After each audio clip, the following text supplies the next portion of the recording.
Hi everyone, good evening. How are we all? Here's another episode of the OurWhisky Festival, the festival that's lasting a really long time. This is the penultimate session now. So we are 4 sessions in, and so have you been joining us for the whole festival? If you have, let us know what your favorite tasting has been so far. And if this is your first one, then welcome. It's so nice to have you with us. We've got an amazing lineup of whiskies tonight, and you're going to be in for a treat. If you are joining us and you haven't got a tasting pack, that's okay. Do just grab a bottle of whiskey and just have a dram with us, because there'll be some amazing chat and you'll get to find out a little bit about some new distilleries around the world. As always, let me know where you are, where you're from. I love seeing all the different faces. Say hello to me. I can see everybody coming up here. Hi, Sean. Hi, Andre. Nice to see you. Richard's here. Lovely to see everybody coming in. So today we're celebrating the new kids on the block, and not the boy band from the 1980s. Although, does anyone remember New Kids on the Block? Apparently they're still going. They're still touring, which is amazing. They're not letting that one die. They're holding on to their fame. So New Kids on the Block, though, we're really talking about the new whiskey distilleries that have cropped up from around the world. So some of the most exciting whiskey distilleries, and they've only been around, some of them only a very short time, and already they've made a huge impact on the whiskey industry, and some have only just released their new liquid. In fact, we're about to taste one this evening that I don't think many people will have tasted. In fact, I can guarantee there's a whiskey here you've not tasted before. Before we get started, obviously, thank you all for joining us. This is a charitable event, and all of the profits from the OurWhisky Festival get donated to the Drinks Trust, which is a charity which helps people in the drinks industry who've fallen on hard times. And after the last year or so that we've had, obviously, it's a great charity for us to be supporting, to help everybody. So thank you to everyone who's bought a ticket, and thank you for all of your support with this as well. Huge thank you as well to some of our partners who are Claxton's and the Dram team, and our retail partner Milroy's too. Without these guys, the festival wouldn't have been possible to put together. They've been incredible, and so thank you so much for your support, everyone there. Don't worry, I'm not going to keep you hanging tough for much longer. I promise there aren't going to be any more song puns coming your way. Just a little bit, a few notes before we do get started. If you have any questions as we're going along, then do please ask them. I love seeing comments, and I love seeing your tasting notes, as do all of our guests every week as well. So do leave them in the chat, whether you're watching on YouTube or Facebook, because I'd love to see them. This tasting will be recorded as well, so if you have to nip out or your internet crashes or something, then don't worry, you can always catch up at any other time just using the same links. So they'll always be on our Facebook and YouTube pages. Don't forget, if you try a whiskey today that you really like the taste of, then you can purchase a full bottle with Milroy's. And Milroy's are fantastic. So they are offering a 10% discount to everybody who's joining in with the festival. So if you head over to milroys.co.uk, then you can pick up a bottle there. And if you use the discount code OurWhisky10 at the checkout, that will get you 10% off. So that's exclusively for you guys, for anyone who is part of the joining us for the festival. So I think that's enough. I've been rambling for way too long. Hi, Bruna. Hi, Nicole. Nice to see you all. James. Hi. Nice to have you. Tabby, back again. All 4 sessions so far, Tabby. That is a record, I think. I think it's time that we introduce all of our panelists. I saw there were a few guesses going on already before we started. I wonder if anyone's actually correctly guessed who we have on our panel today. I'm going to kick off with, this one has been guessed already. I did see this. Let's please give a warm welcome to Matt Hastings, brand ambassador from Necknian. Hi, Matt. Hi, Becky. How are you doing? I'm great, thank you. So lovely to have you here. It's an absolute pleasure. I'm really, really excited about tasting some of these whiskies, actually. There's a couple I've not had yet.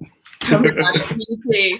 Matt, you're actually joining us today. You're standing in for the lovely Annabelle Thomas, who's the founder of Necknian, because she just had a baby. She has, yes, and she's doing exceptionally well. But is not quite up to whiskey tastings as of yet. Totally understandable as well. Yeah, I'm sure she's got her hands full there. Well, congratulations, Annabelle, from all of us.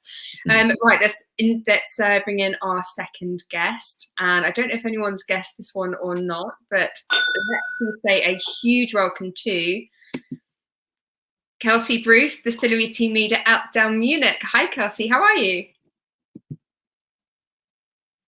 You might need to unmute yourself, Kelsey. I know you're new to virtual. I'm so new to this. I'm so sorry. Hello. So nice to have you join us. Yeah, it's great to be here. I'm so excited about tonight. It's going to be really good. We've got some cracking whiskies, I think, ahead of us. So. That is a wonderful background. Where are you? I'm at Aberlour Distillery just now because the internet anywhere else in this area is rubbish, apparently. So yeah, I found a beautiful office to hide myself in. Classic Speyside. Gotta love it. Yeah, absolutely. Good old Aberlour. I also there want to introduce, fantastic. We had a bit of a hiccup earlier, but here she is. She's back. I'm so delighted to introduce Helen Mackenzie, who is founder of Lindora Abbey. Hi, Vicky. So nice to have you with us. Are you at the distillery right now? I am indeed. I'm in our apothecary.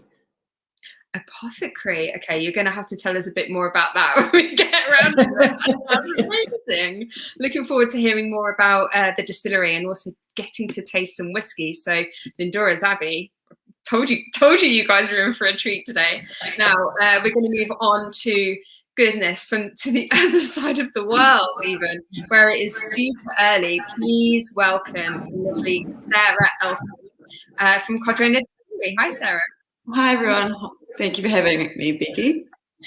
Oh, thank you for joining it. Sarah, what time is it for you?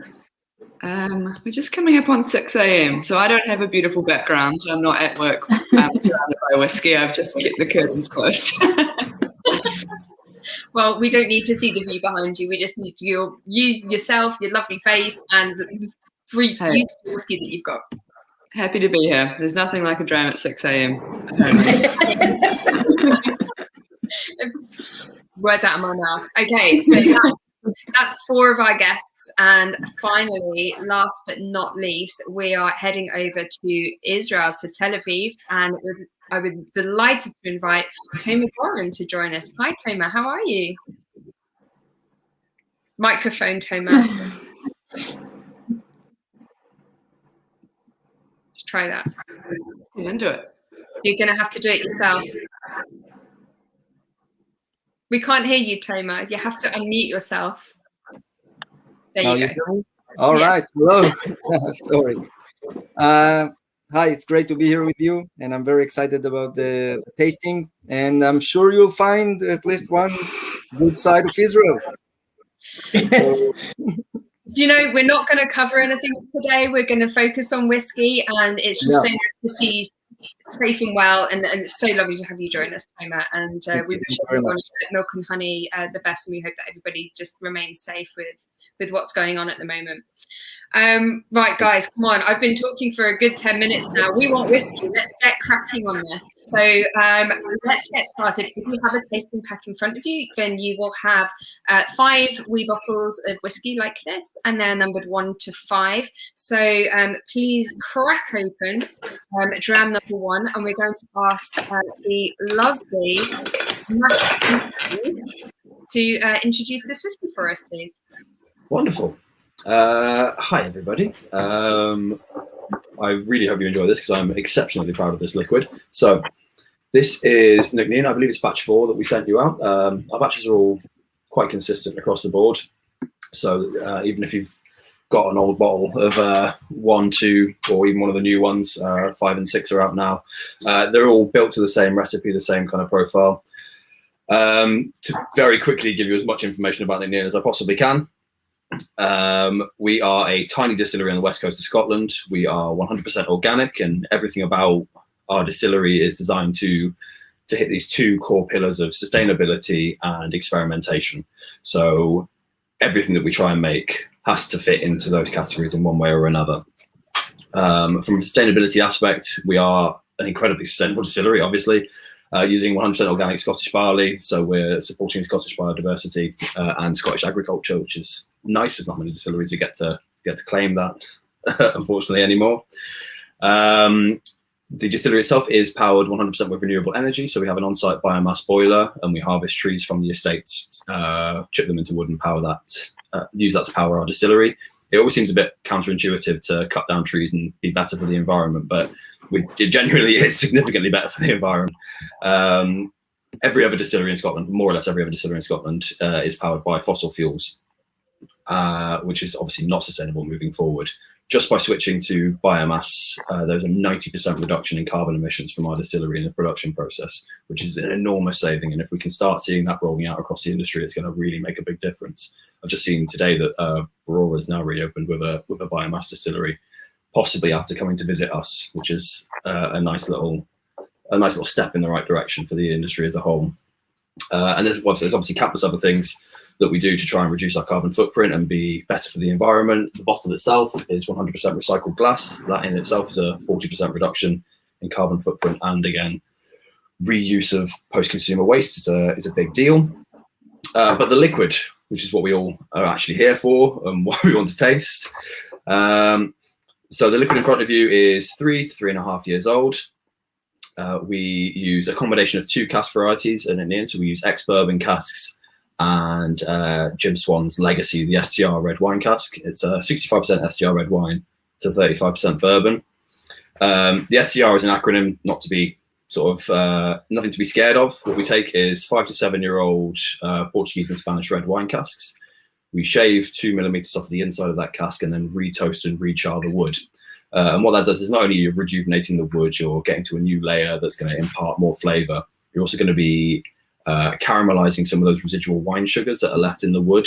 And from that, you get this big hit of intensity and a big hit of flavor very, very quickly in these casks. So they bring up loads of those juicy fruit, wine gums, lighter spices that we, and I personally love in this whiskey. I think that's a good flying introduction. Should we taste? Thank you so much for running us through the distillery, Matt. I love this STR thing. I think we're going to keep coming back to that because Jim Swan, if anyone's watching and doesn't know who he is, Jim Swan was a legendary whiskey consultant and has helped a lot of new whiskey distilleries around the world set up. And we've actually got 3 on our call today. I'm not sure if Jim had any involvement with Codrona, Sarah. No, Jim wasn't involved with Codrona, but he definitely had a hand in Lindora's and Milk and Honey and Nick Nean as well. But the STR cast was like his signature, wasn't it? That's like his signature style. Yeah, definitely. It's a lot of the techniques that Jim introduced to us is all about creating incredible spirit. So not sort of creating something that, and then in 10, 12, 20 years time, it's going to be a great whiskey. It's about creating something that it tastes delicious straight off the still. And then how can you meld that into something that tastes incredible at 3 years old, incredible at 5 years old, incredible at 8 years old. And that's sort of what all his techniques build to. I always think of it as like the 2 core fundamentals to that process, partly the STR casks, but it's mostly the use of clear wort and a double yeast strain for us. So when we've mashed our barley and we've added the water and we're making that sweet watery liquid called wort, we filter that to an unbelievable level. We go through a process called recirculation where we're like pumping it back over itself so it gets really, really clean. That Jim had a very impolite way of saying what that was, but if you start with bad, you end with bad. So getting something that is very, very clean at this stage means that our yeast has got so much more chance to work and so much more chance to produce the interesting flavors that we want it to produce. So we run that really, really clear wort and then 2 yeast strains for very long fermentation. So we do 3 at 114 hours and 2 at 74. So it just gives lots of time for the yeast to do its work and create these rich, complicated, really fruity flavors that is sort of the signature of Nick Nean. And those big, rich, fruity flavors definitely come across in this. I don't know if anyone watching, please tell us what your tasting notes are on this, because there is so much fruit in the glass. We could have had this thing Club Tropicana. There was so I've just seen from Natalie at the side there that she's screaming that we should be aiming for a B Corp. I'll just say that, yeah, we're on the road. It will be there. This is really wonderful. It's so creamy as well. How do you get that creaminess in the whiskey now? So it's kind of hard. We can't prove that organic barley makes a difference. I fundamentally believe that it does. When you've got organic barley, the yields, farmers get very angry at me because I said we have low yields. We don't have low yields of barley. We have natural yields of barley. This is how barley is meant to grow. And a single stem of barley, rather than producing 20, 22 ears of barley, it's producing 8, it's producing 12. And you're packing the same nutrients from that one stem into 8 or 12 versus 20, 22. So there's so much more for the yeast to work with when we get to that stage to develop those interesting flavors. And I think from that, we test our new make every 2 weeks at Tatlock and Thompson. So we do a spectral analysis of everything that comes across, and you can measure all the components that come out at the end. And we have really, really high levels of long chain fatty acid esters. So they're the thing in the whiskey where if you were to chill filter it, they'd be removed because they cause hazing in cold conditions. But keeping them in, keeping the whiskey at 46, they add and generate so much texture, so much viscosity, and it's like wax. And sometimes it can be soapy, but it sort of depends. But very, very creamy, occasionally cheesy. We picked out the odd cask that is very pungently cheesy, and it's because we're getting these really, really high levels of these fatty acid esters that generate that texture. Wonderful. So let us know what you think about this whiskey, everyone at home. And Matt, I know that the whole sustainable distillery, the organic status, is super important for Annabelle when she was setting up a distillery in the first place. How unique is that to be a sustainable organic brand? And do you think a lot of people are looking for a sustainable organic whiskey? Well, I mean, I'd say we're very unique because the reason we exist is that we didn't exist before. Annabelle wanted to start a distillery and went on a selection of distillery tours. Was obviously, you can't go on a distillery tour in Scotland and not be overwhelmed and not fall in love with Scotland and Scotch whisky. But continuing to do that, you notice the same stories in a lot of places. There's a reason there's 250, 300 years of heritage in single malt Scotch whiskies, because they found a recipe that works. But it does seem mad that 100+ single malt distilleries and everyone's doing the same thing. Everyone's using the same yeast, everyone's using the same casks, everyone's using the same process. And nobody at the time was talking about sustainability. So when Annabelle first had this idea in 2012, there was zero. There was no conversation around this. Since then, it's gotten better. So Ardna Merkin also run off of biomass, as I've said recently. Brewer have introduced biomass into their reopening, which is really, really cool. And that's a step in the right direction. We've had every big company come to see us, that makes me really happy more than anything else, because if the big companies are scared, then it means we're doing something right. And this, I think, is genuinely the future of Scotch whisky. I was doing a tasting yesterday with someone. We were talking about sort of longevity and matching brands. We're talking to a very, very old company. And I said that there's crossover here, because even though we're a very young company and you're a very old company, we want to establish single malt Scotch whisky moving forward so that it's still here in 200 years' time. So it's still here in 300 years' time. The way that we produce it currently, it's not going to be, because it's not possible for it to be. But if we start making these changes now, and if we prove that it's possible now, Scotch whisky can continue into the future. Yeah. It's all, we've really moved on so far. Like, there have been so many evolutions of what whiskey actually is over the years. Even though it's a very traditional style of spirit, I just think we can evolve further. There's so much, and this goes for all distilleries around the world, not just in Scotland. But I think this new wave of distilleries around the world really leading that evolution of whiskey and leading the charge there. There's been a lovely question in from Matthew Goldring, who asks Matt, what are the short and long-term plans for Nick Nean? So I guess also it's quite a big question really. Where are we going to see Nick Nean in, say, 10 years time? What can we expect from the whiskey? Is this what we're stuck with? Not stuck with, but stuck with. I really like this whiskey. So how is it going to evolve going forward? So I mean, fundamentally, Nick Nean exists with those sustainability aspects and with all that. It's trying to create a brand that draws more people into whiskey. The same with any other industry. You're only going to thrive if you can draw more people into it. So the plan in the short term is to have Nicnean organic single malt. We'll continue to release it in batches. We're currently limited literally by the size of our blending vessel. So we do 5,000 bottles at a time because that's how many bottles fit into the blending vessel. But we are in the process of building more warehousing and a bottling facility on site with a larger receiving vessel. So the batch size might increase, but the fundamentals will remain the same. It's just about creating a light, accessible whiskey that fits the flavor profile that we're going for. So like our core tasting notes are lemon, posset, stone fruits, and caraway rye bread. And we always want it to retain that character and to be this consistent offering, even if it turns into an average 8-year-old blend in 10 years time or whatever. We want it to be, you pick up a bottle of Nicnean and you know what you're going to get. I love that in sort of traditional whiskey marketing where you've got a brand and it's like, I know this, and I know what it's going to taste like.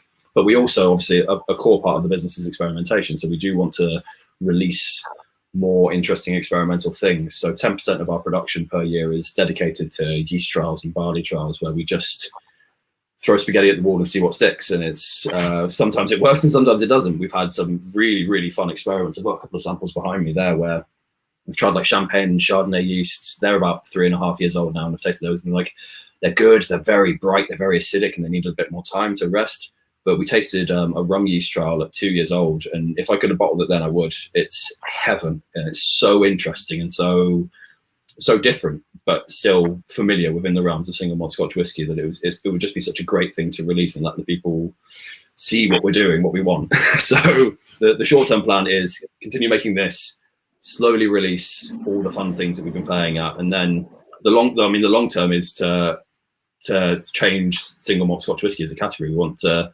bring it into a new era of sustainable production so that it survives, so that we can keep making whiskey in 200-300 years time, and it still be delicious and an aspirational spirit that people want to be involved with.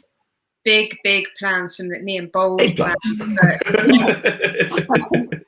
But I'm so glad to see you taking the part in it. I've got to say also for the whiskies that you're tasting now, the majority of them were sent in bottle to our bottler. Actually, Nicnean sent theirs in bulk, and so the only distiller to actually do that, so that they could reduce their carbon footprint by not shifting everything in glass, which I thought was really admirable. So thank you so much for that, Matt. Really lovely introduction to absolute pleasure. Just, we'll come to this in a minute, because I want to ask all of you, maybe towards the end, what the future looks like for tours and whether you're reopening for that kind of thing. But let's come to that in a minute, because I've really enjoyed this whiskey, but I'm ready for my next one. I'm ready to move on to my next dram. And I'm super excited to taste. Do you know what? I actually haven't tasted this yet. I'm so excited to move into this because this distillery for some reason has a place in my heart. Ever since it opened its doors, I've just been really excited by this distillery. I've had a tour there. I've done some filming there, and it's such an amazing place. So, Kelsey Bruce, please, can you tell us a little bit more about Dalmunach? Because this is probably a distillery I think not many people know very much about at all. Yeah, first of all, I'm so excited to be here to be speaking about Dalmunach, because as you've just said, Becky, it's incredible. It's a beautiful distillery. A wee bit of sort of history behind it is it's actually on the footprint of the old Imperial Distillery that was built back in 1897. There's a picture up there. So it kind of had a bit of a scathing lifestyle. It was open, shut, and eventually closed its doors in 1998. And then sort of fast forward a few years from there, we still had the buildings, we still had the footprint. There's a few bits missing, for those of you that might know the sort of stories behind the stills being pinched in the copperwork and stuff. But in 2012, Chivas Brothers finally, we decided we need more capacity, we need more spirit. Mainly to be put towards blends, so mainly our Ballantines and our Chivas Regal blends. So instead of sort of revamping what we had at Imperial, they decided, let's build new, and kind of very similar to what you've just heard there. We're trying to do the sort of sustainable responsibility approach of our new build and what we could do with that. So the Dalmunach as it stands now is stunning, and the design is, as you can see there, it's barley sheathed was the idea behind it. So you've got off to one side the brewing wing, which goes down the mash house and the milling, and then the middle pod there, which is the sort of turn room office space area, and then off to the other wing you've got your distillation area. So as a distillery, it's quite unusual. I've never seen a distillery that sort of shape or that design before, and it's spectacular. It really is beautiful. So if anyone hasn't had the chance to nip down and see it, it's worth a travel past. So yeah, that's kind of the background behind the distillery being built. The sort of sustainable side for us isn't so much the organic side that you sort of heard. We're not going to be quite as far on as that, but we were certainly thoughtful when we were building the place that we've got an evaporator on site. So that deals with all of our pot ale. So the pot ale from the wash distillation, we handle that on site, make it into pot ale syrup, and that goes away for animal feeds. And we also built in an in-house bioplant. So all of our waste products or our wastewater, spent lees from our distillations, all go down and we treat it all on site, and the water all goes back into the spay. So it was very much a sort of water conservation and project when we first did it. So yeah, it's really cool. It's the best place to work. It's a great distillery, and I am so excited about this whiskey, and I'm so excited for you all to get a chance to try it. I was of the sort of brought up in the generation where whiskey for blends was, the 3-year-old in a day, and it didn't have to be any good because it's going in a blend, and it didn't matter. But this 4-year-old Dalmunich, first bourbon fill barrel, this is the bottle here, cask strength, so 59%, so it's a bit of a kicker, is just so good. It is, everyone have a smell, have a wee taste yourself, but it's so sweet. It's lovely sort of honey apple flavours, and it's honestly one of my favourites, not just because I work there, I am just in general. So yeah, have a sniff.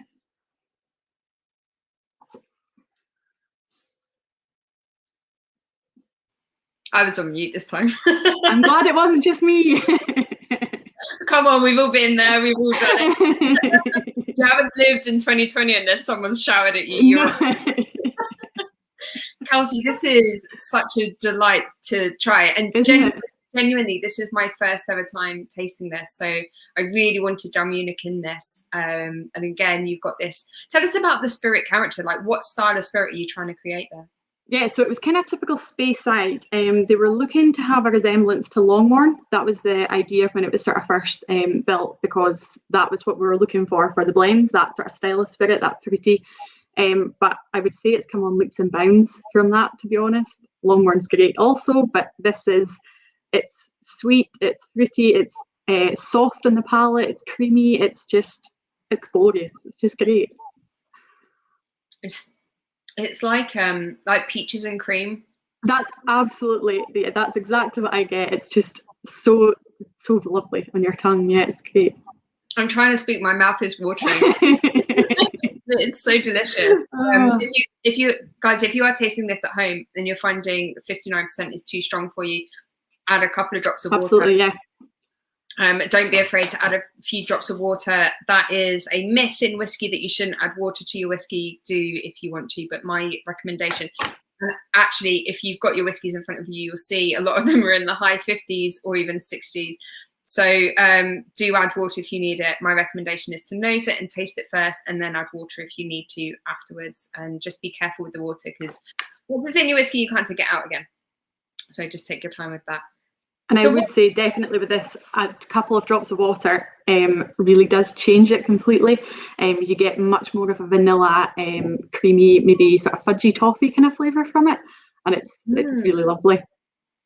That vanilla really comes out. So are you pouring the majority of this in bourbon casks then, Kelsey? Yeah, at the moment, sort of, as far as I'm led to believe, about 99% of it is. I think there's a few bits going for different trials for different things, but so far, all ex-bourbon, sort of first fill casks, to start with, because they weren't really sure what the spirit was going to be like and things, that I think it was sort of older casks, and they were like, oh, it's for blending, we'll not worry too much, but they're so glad that they thought ahead, and as I say, putting first fills and getting this out of it is just it's great. It's so exciting for what the future can bring.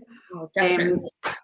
I remember when we first started taking some sort of people around the distillery on and off on sort of Speyside Whisky Festival and stuff, and used to hear everyone saying, "Oh, it's a shame you'll have to wait 8-10 years, you know, before you get to taste the whiskey." And as I say now, 4 years is, and I hope you all agree, but it's lovely. It's really good. So.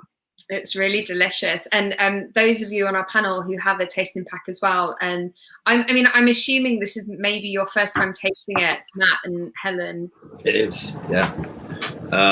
It's delightful. Do you know, that nose is incredible. It's got like this caramel popcorn kind of vibe where it's really bright and earthy sweetness. I really, really like that. Me too. It's absolutely tremendous. I thought the Nutneen was delicious. I just sent a text to my husband saying the Nutneen is fab. This, no offense, Matt, this is absolutely delicious. I mean, as you say, peaches and cream, it's just lovely. It is so sweet. Yeah, fab. But I say the Nutneen was very strong as well. So this whiskey, Kelsey. So this is, I'm just going to bring this up again. So Dalmunich, this is a 4-year-old, and this is the first ever bottling of Dalmunich as a single malt. Yeah, so we've done actually three different casks now. This is the third version of it, but the first one sold out in about 2 minutes flat, I think. So we've had 3 separate cask strength editions. You can get them at our distillery shops, or you can order them from Aberlour, Strathyla, the visitor centre sites. But yeah, the first batch went in a hot second. Even the staff at the distillery didn't manage to get a handle on one, which didn't go down very well, as you can imagine. But we managed to get some more, so that was okay. But yeah, it's we've only done 4 years so far, and it's good. So hopefully, years to come, we might be getting some more better stuff through. So yeah. So what is the plan for Dalmunich going forward? Is it going to be released as a single malt along the lines of something like the Glenlivet? Maybe not quite, I mean, maybe as big as the Glenlivet, who knows? But, or is it just something that's going into blends? At the moment, the plan is still that sort of 90% of it is full to blending, but we are a capacity of 10 million litre plant, so very big, lots of, 10% of that is a lot of whiskey. So at the moment it's just the cask strength editions, and it's the sort of one cask every so often, but I personally am fingers crossing that we get, as you say, a single malt that's we maybe take out a few different ages, and I think we could give Glenlivet and Aberlour a run for their money in years to come. So fantastic. Do you know, I'm not sure, now you're saying that it's only available on the websites of Chivas Brothers, but does anyone know if it's on the Milroy site? Can someone check? Because if it is on the Milroy site, you get 10% off. That would be amazing. Yeah. I don't know if it was sent through or not, but hey, let's go and flood the Milroy site and check if it's available. I'm on it. Yeah. Oh, here we go. Tabby, your shopping list is getting really long. Another bottle that's gone on hers. You are wanting to buy every whiskey that's been in this festival so far. So if my maths is right, you're up to 20 bottles. Maybe be careful. That's quite a lot of whiskey. I'm really pleased that you're enjoying everything, though. This is fantastic. Oh, Tabby also says we need a Nutneen cask strength. Are there any plans, Matt? So, I mean, there's technically one already. So we sold a cask to that boutique whiskey company. So there was a 3-year-old ex-bourbon cask onto them. They've got a couple more lined up with us, which will be nice. So they'll be coming out. There's one in autumn this year, if I'm allowed to say that, I think. We did have our first release as a cask strength, the private members release. I said members release, like investors, newsletter subscribers, that thing. So with Nutneen in here, that was at 60.3%. As for other plans, so we've got some special releases and some single cask things lined up, hopefully later in the year, assuming we can get bottles into the UK. And the liquid for that is still undecided. So it's very possible that could all be sat at cask strength, which would be really good fun. Fantastic. Well, look forward to seeing what else you guys have coming out very soon. Kelsey, a question coming from Mike. Is there any similarity in this spirit style to the old Imperial distillery that used to be on the Munich site? So the stills were replicated from the Imperial stills, although they're much bigger than what the size of the Imperial. The wash stills at Munich are 30,000 litres and the spirit stills are 18,000, so they're sizably bigger than what we had before. So the idea was, though, keep the same shape and hope that we get a sort of similar spirit, but it hasn't quite turned out the same. There is still some of the fruity notes that you get in the Imperial, but I would say that tenfold, this is, come on, leaps and bounds compared to that. So yeah, similarities there. The idea was to kind of try and get the same, but I think we've actually got better, so can't complain at that, can you? Hey, better is good. Better is always good. I had a good question coming from Ray Williams. If you're the Ray that I know, then hey, nice to see you here. Yes, there are still tasting packs available. So actually, there are a few left over from each of the sessions throughout the OurWhisky Festival, and they will be available on the Milroy's website after the festival has ended. So follow us on Facebook, Instagram, sign up for our mailing list on our website, and then you'll get details about those packs when they go live on the site. And I can imagine they'll probably sell out pretty quickly after the event, because I mean, these whiskies are phenomenal and I'm really excited to have been able to try them. Kelsey, thank you so much. I've got so many more questions. I think everyone's got more questions as well, but we'll come back around. I think we'll have time for some more right at the very end. For now, though, we're going to move on to our third whiskey. I'm taking my sheet here. Oh, lovely. We're sticking in Scotland. Sorry, World Whiskey folks in New Zealand and Israel, sitting quietly there. We're still sticking in Scotland for this, but this is our last one. Helen, please can you introduce your lovely whiskey for us? Now, you've just launched your very first single malt, but this is not it. This is a very special single cask that we've got in front of us, isn't it? It is indeed, yes. This was filled in 2018. It's cask 68, and it's a bourbon cask. And it's one that Gary, our distillery manager, has had his eye on for quite a while. He's been sort of sniffing it and testing it regularly. He's been quite excited about it for a little while. It's the first time I'm going to try it tonight too, so it's going to be interesting. You're going to get my impression of it live as well as your own. But Gary chose this one for tonight because he thinks it displays a lot of the character of our sort of general spirit, really, so to speak. So he thinks it's got a lot of that sort of lovely characteristic Lindors, the raspberry, the toffee, the caramel. This particular one, from my first sniff, I was getting sort of slightly kind of green cucumbery almost aroma from it, actually. It's very strong. This is straight off the cask. It's 61%. So I would be advising a wee taste from everybody, and then maybe 2 or 3 drops of water, just to see sort of what they're getting from it. This also, it's a Woodford Reserve bourbon, which our normal, we use a similar Jim Swan recipe for our normal core brand, so to speak, and that's SDR and bourbon and sherry.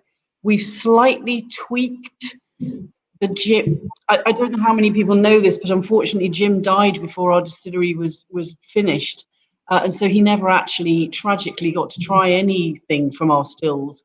But we didn't have him to sort of help us to guide along the way that he thought our whiskey was going to go. So Gary has had to do it sort of really by touch and feel, and luckily for us has very much embraced that.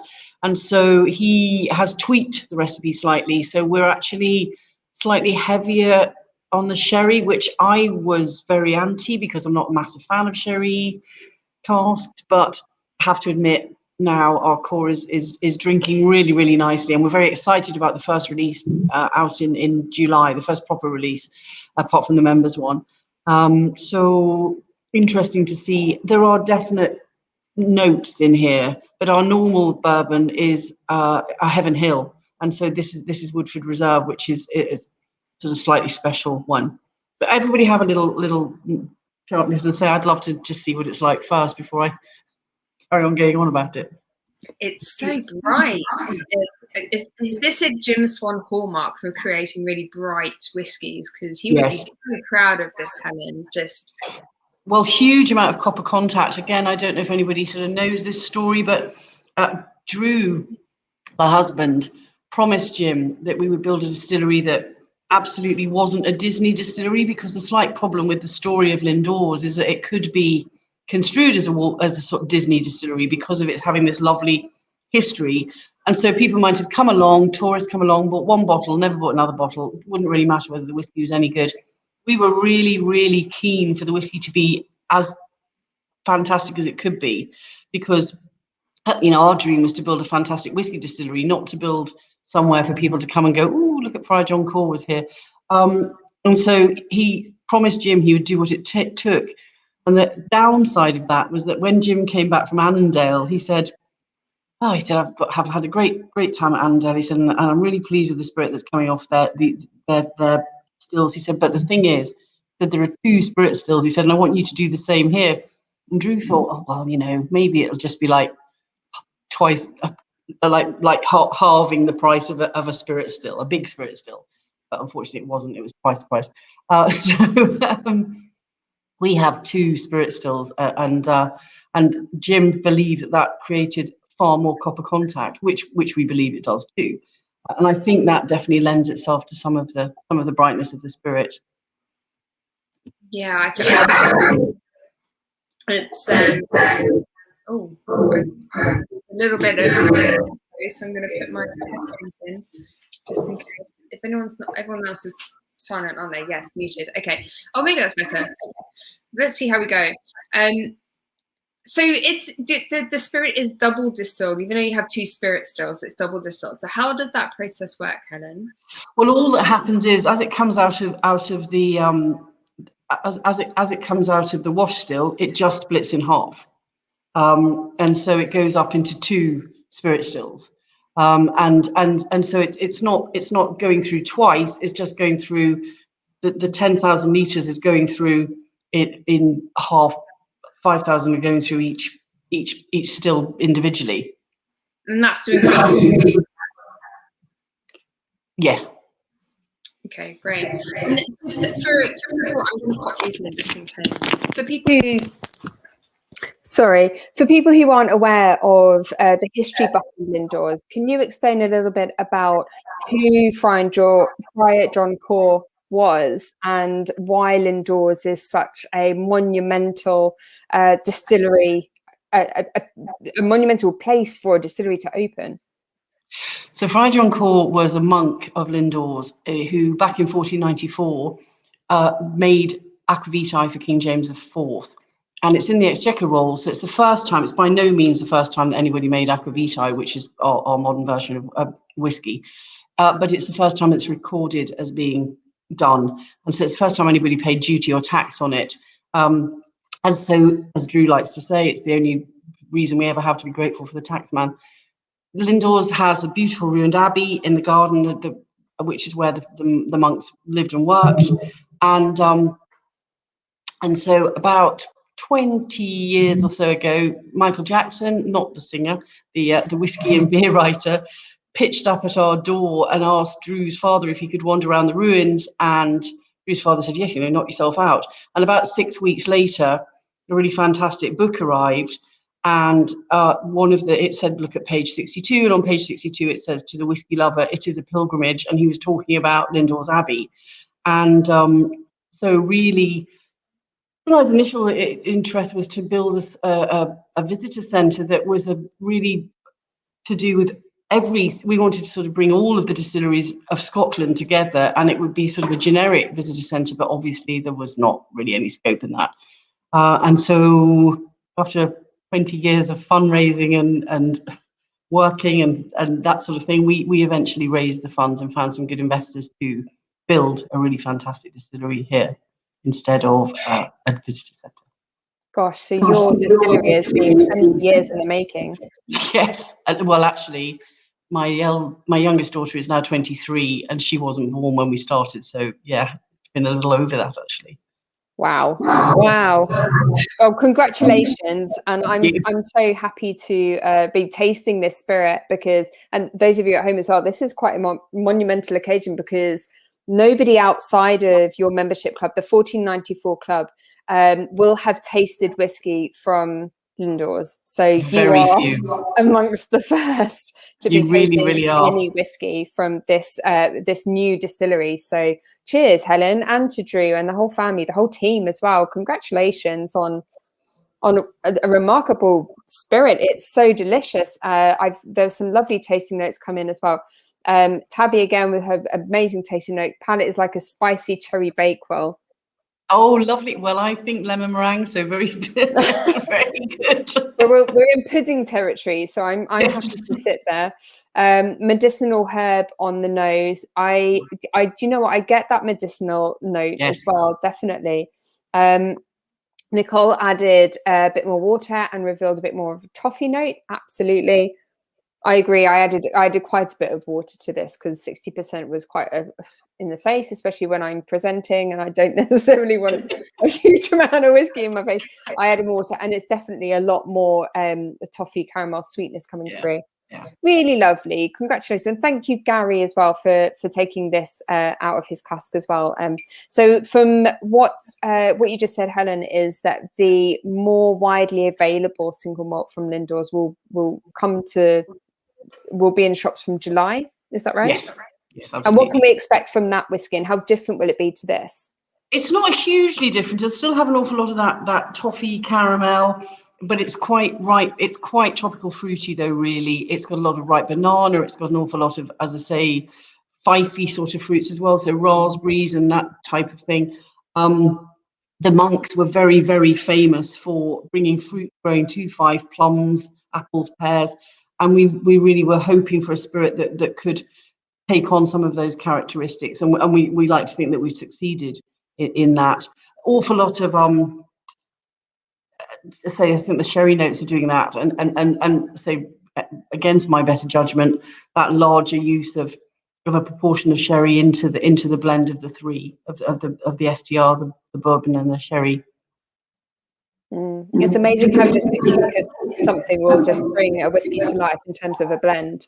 Just a great question in from Mike, and sticking with that idea of the Fife fruit, which I guess the monks were bringing to the monastery at the time. Is there a style of whiskey that's emerging from Fife, from the area around you guys? Obviously, there's Eden Mill, which isn't so far away. What's the style? Well, funny enough, I think there's quite a lowland sweetness, and certainly we're seeing that with King's Barnes are producing a lovely, light floral, fairly sort of sweet spirit. I haven't actually had an Eden Mill yet, I'm afraid to say. But again, when you look at Ian, Palmer, yes, again. Inchdanny is again got that lovely light sweetness. Equally, Darth Mill. Darth Mill's got a lot of that rich plum Fife fruitiness to it.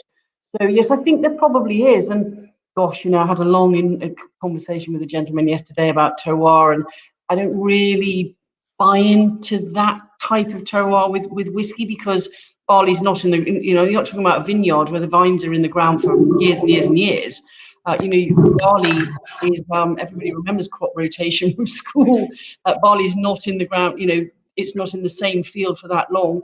We get all our barley from the 2 surrounding farms, and we've just signed up a deal with Crafty Maltsters, the organic barley malters down in about 4 or 5 miles away from here. So we're hoping that that's going to have a slight difference to our spirit, but I'm not sure about the terroir thing. I'm not sure about the Fife thing, other than we're a lowland distillery, so we're using lowland water and lowland barley. Great. Well, I think regions are becoming less and less relevant. I do. As distilleries are experimenting as we're going on. Thank you so much for that, Helen. Looks like Lindors was a hit with people. So thank you so much for introducing that to us. Don't forget, everybody, if you have any questions or any comments for anyone on our panel, then do let us know. And if you would like to purchase any of the whiskies that we're showcasing today, then you can head over to milroys.co.uk, which is here, and you can use the discount code OurWhisky10, and that will get you 10% off. And I believe, Helen, with Lindor's, because this is a single cask, which we drew especially for this festival so that everybody could have a taste. But I believe we have bottles of the Aqua Vitae, which is your botanical spirit, available in Milroy's as well. So you can go over and have a taste of that and enjoy that. Great. Right. Thank you so much. Right. I think it's time to leave Scotland now, because Scotland, even though it's historically known for producing amazing whiskey, there is in fact some incredible drams being created all over the world. And I was so lucky to be able to be part of a tasting with Cardrona just last weekend. The week's gone so quickly, for World Whiskey Day, the World Whiskey Weekender, with Sarah, who was introducing us to the range at Cardrona. And we've got a fantastic whiskey for you guys to be tasting. Sarah, can you please introduce the distillery and the whiskey we're going to be tasting? Yeah, I'd love to. Thank you, Vicky. It's great to be here. It's been a really, really great week. Cardrona Distillery launched its 5-year expression this week, the oldest whiskey that we could launch. But what we're going to be tasting this evening, my very early morning, is our just hatched expression. So a 3-year expression of the whiskey that we so enjoy making every day. But a little bit about Cardrona, because we are small and we are new to the block. Cardrona was founded and started by a woman named Desiree Whitaker. Desiree followed her father into the dairy industry, a thriving industry here in New Zealand, and was able to, she was very successful. She was able to take a small farm and grow it, and she did very well. But she realized that it wasn't for her forever. She was good at it, but it wasn't what she really wanted to pursue in her life. So she sold this farm, and it had there was this opportunity to really throw herself at a passion project. And she spent the next few years of her life really researching ideas, things that she knew would take hold. And a single malt distillery was not the first. Actually, she did settle for some time on a perfumery. So the distillery, as beautiful as it is in the Cardrona Valley between Queenstown and Wanaka in New Zealand, we've got over 2,000 ancient perfumery roses on site, with the hopes of one day perhaps making a perfume as well. But in researching the alcohol component of the perfume, the dream sort of shifted a little bit, and it naturally kind of moved away from perfume, and the alcohol component really took hold, and Desiree settled on a single malt distillery. Now we are the biggest, the largest commercial distillery in New Zealand, and saying that our wash still is a mighty 2,000 litres, so just legal in Scotland. And it's a beautiful location. Becky's just sharing a couple of photos now. So right in the Southern Alps, our water supply filters down off snow-capped mountains. We're at a period of the year right now as we're coming into winter where we are surrounded by snow. So our water is flowing through this valley. Oh, yep, rolling a barrel. Down the mountains into our valley, into our bore, which we dug ourselves. You know, prior to 2015, there was nothing on site. Cardrona was built from the ground up. The land wasn't even for sale. Desiree, the tenacious woman that she was, pursued the landowners, the farmers that we now work quite closely with. All of our draft goes straight off to their animals. Our pot ale fertilizes the ground and the farms around us. But yeah, she really stuck with her guns and wanting to create a beautiful single malt distillery in New Zealand. And yeah, 5 and a bit years later, here we are. We will be drinking tonight our 3-year, our Just Hatch. This little guy now, it's a half bottle, our bottles, but cask strength, and at just 3 years old and at a cask filling rate of 66%, we have dropped to still quite a hefty 64.4. So we return to this idea of adding that little bit of water for you. The water addition is very personal.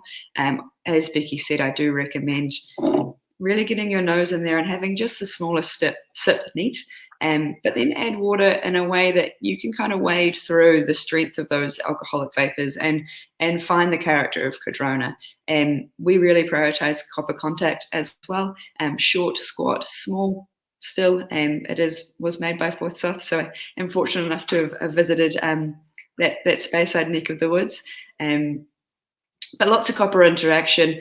There is this toffee, there is this honey, and then from the honey there's this extension where you get these beautiful kind of floral notes, and that really do just take you back to the Cardrona Valley. So I'll join you here in a little sniff and sip. And I unfortunately have not been able to taste along beside you this evening, so I'm already way ahead of you. I've added a splash of water already, but I'll join you. Cheers. Cheers, Sarah. Thanks so much for sharing this with us.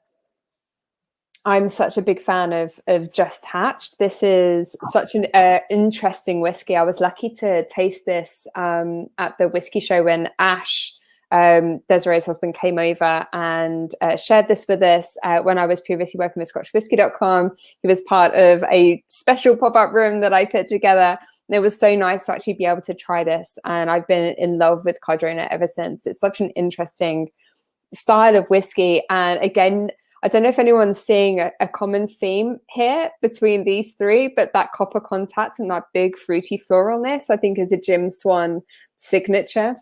What kind of cask are you using? That STR cask as well, Sarah? That no, we're not. We actually our maturation program. Sorry, yeah, I was going to say Jim wasn't a big wasn't an influence for you guys, but that big fruitiness is coming through. I feel like that's like a new, like a style that a lot of distilleries are adopting now, right? Yeah, absolutely. And it's a beautiful one to try and capture and bottle. Like Matt referenced, that longer fermentation time goes a long way. So the yeast is incredibly fast acting, but the distiller, I mean, you're charged with really capturing what you create in fermentation. The stills are beautiful and eye-catching, but if you don't create it in fermentation, you won't capture and concentrate it in distillation. So we do really focus on fermentation at Cardrona. The yeast, I mean, you create the bulk of your ethanol in the first, say, 48 hours of fermentation, and what comes after that, all those beautiful stress characters, the yeast are no longer just metabolizing and on their way to ethanol, but it's those amazing fruit esters that we really do push for. And we celebrate even more so in an extension of our portfolio. We are not just making single malt whiskey. We make a beautiful single malt vodka. So using the exact same base, the exact same sort of mashing process, we capture this same base alcohol in column stills and present a vodka that really highlights that banana, that pear drop, that banoffee that you see with that extension of fermentation time. And for us, that's, you know, first charge is drawn on at hour 70, and that goes right through to over 100. So really pushing for those creamy fruit and beautiful fruit notes that start off being quite fresh but quite tropical, but with time and cask mellow, and then you start to see these beautiful kind of raspberry stone fruit, kind of, you get more of like that flesh and that sort of juiciness, which is really exciting to see develop. I mean, the whiskies that we share with the world are the oldest whiskies that we have, so we're really kind of part of the process alongside our growing family, and we're tasting alongside with you. We're plucking single casks along the way, some that are too special to put into our Solera. That is what we're tasting tonight, by the way. It is a Solera expression of the Just Hatched. It is a marriage of first fill bourbons alongside Oloroso sherry. So just for people who are watching who aren't aware of what a Solera is, it's actually a process that not very many whiskey distilleries adopt. Why did Cardrona adopt that? If you could tell us what it is and why you decided to use the Solera system. Solera, yeah, absolutely. So Solera and whiskey, and for us, means dumping select casks, so casks chosen from the maturation inventory. We dump a sherry butt into tank, and then we marry that sherry butt with bourbon. And we'll use the number of bourbon barrels that we believe the sherry can support. So we're not looking to hide anything. We want it to marry and work really well together to present an overall stronger whiskey than what it would be if we were to bottle the single cask. We then bottle down half of that volume, so always leaving half behind, and then the next bottling is followed by, again, that dumping of casks, so that you're left with this kind of core and signature flavour in your Solera vessel, and with this sort of romantic notion that there's a little bit of that first cask in your very last bottling, and you see this kind of beautiful kind of backbone of what your distillery is trying to capture in those bottlings. So don't always hold as high a price point as a single cask release, but I think the Solera expressions should be equally valued because they really are a true representation of the distillery. Yeah, it's Tabby was so right there. Glenfiddich is a great example of a distillery that uses. Becky, can I ask you a question? Yes. Hi, sir. I saw in the steel house picture that you have few steel types. You have column steels, and you have the the funny little one in the corner is for our gin. All right. So you use the column only for your gin. Okay. We use the two column stills we use to create a single malt white spirit, which then becomes the base for our single malt vodka, our gin, and then we also make liqueurs based off that single malt white spirit. So not just making whiskey. Okay, thank you. You're very welcome. I've had those liqueurs. They're absolutely incredible. That elderflower liqueur. It's still up at like 40% as well, isn't it? It's yeah, mad. no, we don't shy away on the ABV. It's not just cask strength releases. Everything's over 40. And the liqueurs that we set out to make were, again, to celebrate barley and a single malt white spirit. And so we wanted those liqueurs to be launched to the world in a way that they were celebrated in a cocktail as absolutely the hero or something to be sipped alone. So we've married that spirit with orange peel in our signature orange liqueur, with elderflower, which we go out and pick ourselves. It's all throughout the valley. And we've made a butterscotch as well, just to keep you sweet. Oh my goodness, sounds wonderful. Can we get those liqueurs over here, Sarah? Do you know? Yeah, you can. We are. I mean, we're so happy to see that the UK is opening back up again. Our team in the UK, which is made up of 7 people, which we hired, flew out for a bit of immersion training. They shot back, and they actually haven't seen each other since that trip in January 2020 until yesterday. They all got together and had a drink at a pub. So it's a special week because of the launch of the whiskey, but also because our UK team are finally breaking out and ready to sort of hit the pavement again.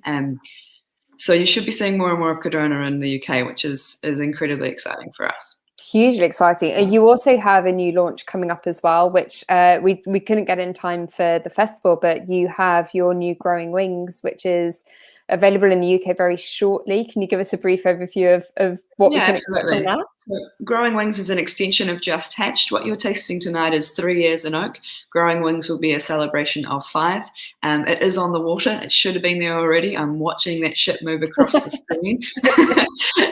But it is coming your way, and it is, as I said, our oldest expression, and one that I know the UK team are just hanging out to taste, and we cannot wait to share.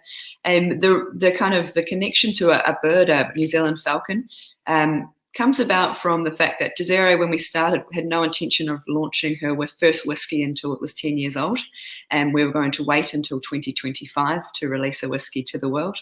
It was a hard thing to say at the visitor centre. Welcome to a single malt distillery. No, you must wait for the whiskey. But it was looking really cool in cask. And I think whiskey, we need to sort of move away from it having to be 12 or 21 or really, really old. There is whiskey to be celebrated at younger years. And we were excited to capture the 3 and the 5, and we'll most likely do a 7 or an 8 and then launch with that 10, as it was always her dream to do. But we're enjoying celebrating the process along the way. And we put our own spin on it and doing it cask strength. So every release for us in terms of progress reports will be cask strength. That's something that we'll continue to do. And we'll look at sort of slightly lower proof expressions as we move into 10. And we are phasing these out. So I have stopped bottling the 3-year Solera. And this is about kind of joining us in this maturation journey. So what you have is becoming more and more rare by the day. Wow. Well, thank you so much for sharing this with us. And I believe that there are some bottles of this whiskey available at the Milroy's website. So if you want to head over to milroys.co.uk, there are some bottles there. So don't forget to use the discount code OurWhisky10. Before we move on though, Sarah. Yes. Cardrona, where you're at, you know, the whiskey and the liqueurs and the vodka that you make are all drawing in a lot of visitors, and you're very well known for what you do. But there's another huge landmark at the site, which I just want to bring up because it's so bizarre. Yeah, sure. Can you tell? So this is a bra fence. Can you tell us what this is? Yes. Yeah, absolutely. So this is the driveway on the way into Cardrona Valley, and we can't take credit. It is not our doing. But this is something that's been in the valley for over 20 years. It started with a couple of women. You can't see in this photo, but we're in the valley and we're shouldered by 2 mountain ranges, both of which have ski fields on them. But I think a couple of women just came off a ski field, perhaps after a little bit of après, and just let loose, hung them over the fence, and it started something. It started a bit of a movement. People joined them, bras were flung, and then they were pulled off. It was quite a controversial fence for some time, but our neighbours decided to pull it onto their own driveway so that it couldn't be removed, and they put up a donation box for breast cancer research. And it's incredible. It blows my mind how many people just stuff money in that box, and they've raised in the tens of thousands of dollars for breast cancer in the time that they've been there. So it's been an incredible incentive. And when I started at Cardrona, we weren't quite ready to open, so I was digging in the irrigation for the roses, and sort of it was a building site, and I was just helping out wherever I could. And that was when I realized just how many people pull over and just have a real giggle with the process. They'll pretend to put them on, they'll whip them off themselves. Like it's a bit of fun. Definitely a bit of fun. I love the fact that that's there. But that's incredible. They've raised so much money for breast cancer research as well. What a wonderful thing. And which other distillery in the world do you know that has their own bra fence as well? yeah, this is fairly unique. Yeah, definitely. Oh, thank you so much, Sarah. That was so wonderful to taste just hatched. And yeah, so guys, as I mentioned, that expression is available at Milroy's, so you can go over and have a purchase of that if you like. So that's milroys.co.uk, and don't forget to use the discount code OurWhisky 10. That will get you 10% off a bottle. And as Sarah just said, there's not very much of that left, and it will never be produced again. So you may as well pick up a bottle now and enjoy. Okay, so from New Zealand, we're going to head back west or east, depending how long you want to take, and we're going to head over to Tel Aviv, where Milk and Honey Distillery resides. Toma, you have a wonderful expression, actually one of my favorites from the Milk and Honey Distillery. Can you please mine too, but introduce us to your whiskey and tell us a bit about your distillery? Milk and Honey started at 2012 by an idea of 5 high-tech entrepreneurs that wanted to start the first Israeli whiskey distillery in the days that no one thought that whiskey can be produced in Israel. The first distillation took place in 2015, and from day one, we joined forces with Dr. Jim Swan. We also joined forces with him, and he was the best man to go to and to join force with when you want to produce whiskey in hot climate, like Israel has hot climate and high humidity. He is the man behind other distilleries with such a climate, and he knew how to do it, and he knew how to do it well. So he helped us plan all the distillery and the recipes and everything at the distillery until he passed away, unfortunately. And it was a great honor to work with him. And Israel not only is a hot climate country, we have most of the year around 300 days of sun a year, and more than 30 degrees temperatures most of the year also.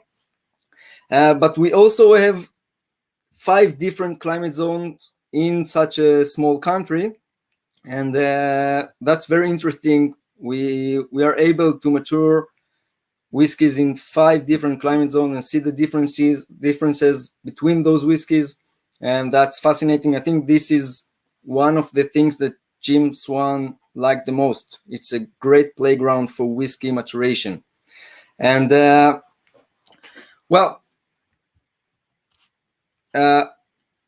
sorry. So we released the first whiskey in the beginning of 2019. Then the coronavirus came into the world, and we had to continue launching the whiskeys, the other expressions, via Zoom or online. The first whiskey was the classic. Then we have the Element series with 3 expressions, that one of them you are tasting now, the wine element, which based on mostly ex-bourbon barrels, like most of our whiskeys. We like to experiment a lot with casks, and the Element series gives a window to more than ex-bourbon, but also we're adding there another element to each expressions, which based on mostly different cask types. Here we get Israeli red wine casks, about 50%, then 30% ex-bourbon, 18% STR, and then just slight touch of virgin oak. And just like the hot climate in Israel, the wine in Israel, which has long history, and we have great wines in Israel, but the wine is affected, the terroir of the wine affected by the hot climate also, and we have rich flavor in the wine. We have a lot of fruitiness, and we have mostly high alcohol wines, full of body. So that goes into this expression also. What I can say, honestly, most of the times I don't like a lot of winey whiskeys. That's why that expression was my hardest to do. And that's why also this is my favorite from the Element series. It took me a lot of time to produce, to blend this whiskey. And I really like what came out, or this final blend. In my opinion, this is just how winey whiskeys or wine whiskey matured should be. Just balanced, the winey notes touches on the ex-bourbon base, and complex, nice, and I really like it. What else? I think that's it. We also have another series called Apex, like here, and this is a cask strength series that we release small batches or single cask from time to time. Very interesting for more whiskey drinkers or whiskey geeks. That's it, I think.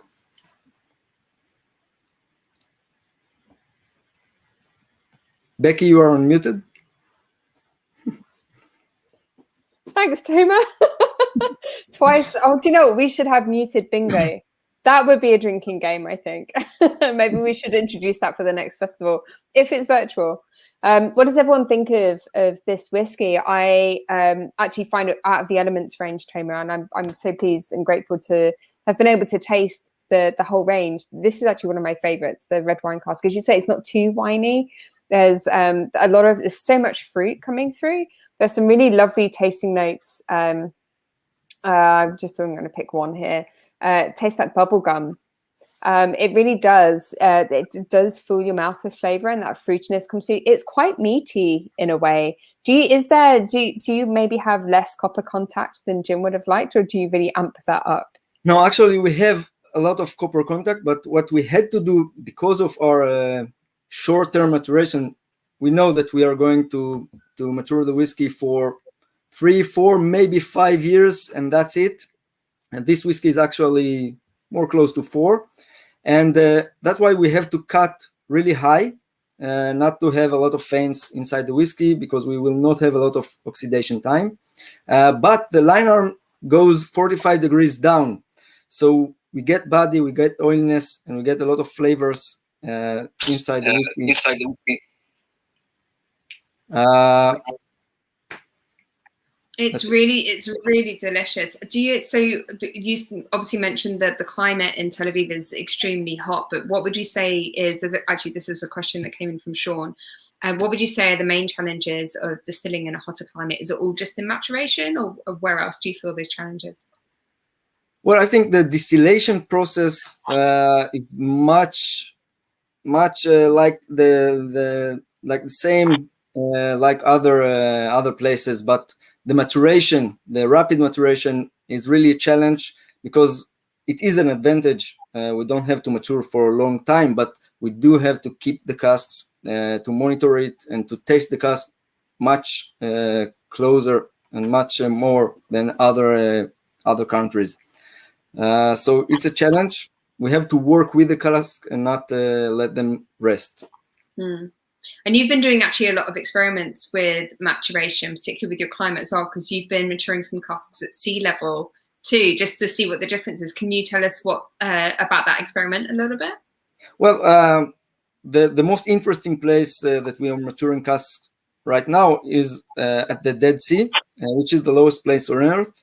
And it's very dry, it's very high temperatures most of the year. It can reach 50 degrees. And we have laying down around 30 casks over there.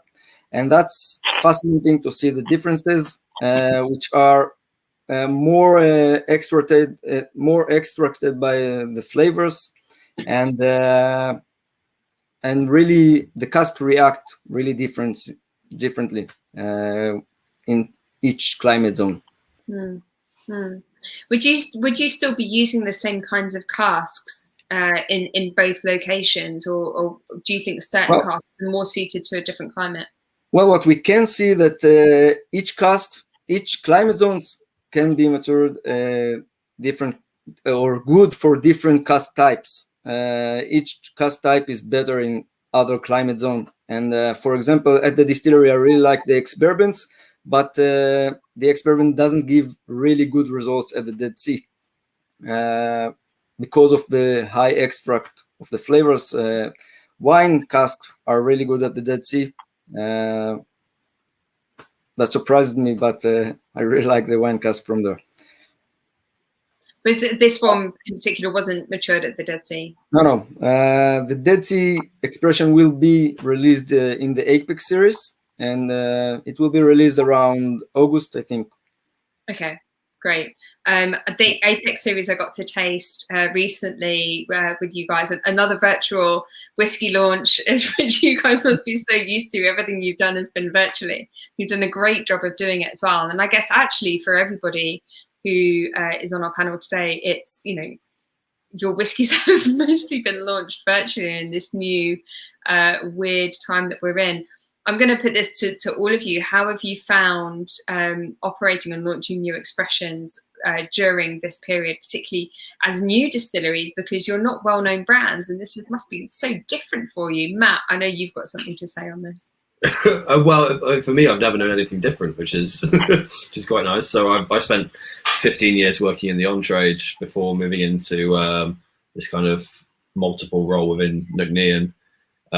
But yeah, I specifically started at 1:12 on April 1st last year to avoid April Fool's Day and get half a day off. So yeah, I've only ever known launching whiskey in this digital world, and I think it will be important for Nugnean moving forward, digital launches anyway, purely because there's substantially less carbon emissions resulting from virtual tastings than there are me flying halfway around the world to let people taste whiskey. So if anything, it's been really good practice for what will be a staple of our business moving forward. Absolutely. Helen as well, launching your very first whiskey, your 1494, even just your members club while being in lockdown. How was that experience?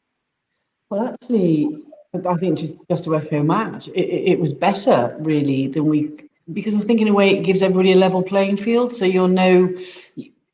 people can spend a little more on social media, a little more on sort of the quality of their video. But I think actually it gives you more of a chance to get out there amongst the big boys, quite frankly, because the internet is infinite. And so people are looking all the time, and you can come up in all sorts of various different ways. So I don't think it was a hardship particularly at all. And it certainly made us feel better that, as Matt says, we weren't sort of racing around the country and trying to sort of send our brand ambassadors out, up, down and around from London and up to Aberdeen and whatever, and abroad. So really quite an encouraging process. And I think actually probably the future. I can't see that people are going to start jumping on planes and pushing their product in the same way again. I think people like you, Becky, to be honest, have shown that it can work very well in a different forum, and it's a great forum, and we've been really, really happy with it. Yeah. It's wonderful. You're on mute, Helen, while I talk. I think there's a bit of feedback. So I completely agree. I think a lot of people have realised that this is a whole new world of being able to launch whiskies and to reach bigger audiences than we ever would have imagined. And I think even for brand new distilleries, you can still create that buzz and excitement through a digital space, and it doesn't always necessarily mean flying around the world. That said, I miss you all a lot. I would really love to see you all. I want to come to a distillery again very, very soon. Kelsey, being because you manage, like you work across so many different distilleries yourself, like how has the last year been for you in terms of operations and managing, because there must be so many COVID restrictions and legislative things that you need to bear in mind. How has everything been for you? Yeah, well, for me, it's been relatively simple because I've actually been on maternity leave for pretty much the whole of COVID. So, but my husband also works for Shiva, so obviously I've seen it from sort of his side of things. And yeah, we had to stop people travelling to their sites. Certainly my manager, who has the 4 distilleries as well, he kind of had to pick a distillery each day to go to and hope that nothing really went wrong anywhere else, because once we sort of went to a distillery, that was it. So yeah, I think it was tough going for them last year, but we were only off for a couple of months, and then everyone got back to site and back to work. And from what I gather from all the guys on shift and running the distilleries, they were so grateful to be at work, you know, and to be keeping going and keeping the places running. So yeah. Yeah, I imagine so. And Sarah, also obviously in New Zealand, because I know a really big part of Cardrona is the tourism aspect, which obviously is a huge thing for a lot of distilleries, particularly new distilleries, as a revenue stream as well. How have you seen the last year really impact you and the tourism side of things? We've been blown away by the support in our country, and there have been huge incentives for domestic travel. I mean, Kiwis are very quick to jump on a plane and see the world. But coming out of our lockdown, which was really, I mean, our strictest lockdown only lasted for 4 weeks. So we were out for a month and then we were back to it. And we chose not to operate over that period to conserve costs of production and prioritise not making anyone redundant in our team, including our 7-man team in the UK. That was really important to us to hold on to that foothold in the United Kingdom. And we did give away spirit for sanitizer for the area because there was a shortage. So that was just all stock spirit we weren't producing. But our lockdown was short-lived, and the country coming out of lockdown was ready to travel again domestically. There were huge campaigns to get in a camper van and see your own backyard, and they all arrived. So we've been blown away by domestic tourism, and we're looking forward to. New Zealand's just opened up a bubble with Australia, so we are looking forward to welcoming. Well, it's begun. Welcoming Australian visitors, especially over winter for the ski season. So hopefully we're all just kind of moving forward together. But we really, I mean, our lockdown was so small compared to what you've all been through. So we can't complain. Great. Well, that's really good to hear, because as we know, tourism is the lifeblood of any new distillery that has a visitor centre and a tourism aspect. So as things particularly open in the UK, at least at the moment anyway, then do get out and visit your distilleries as they open, because they need your support. Absolutely. We only have a few minutes left, and I see there are quite a few questions that have come in. So I'm going to pose a couple of them, which I think would be really interesting. Okay, I'm gonna go with Sam's question here. What's the dream?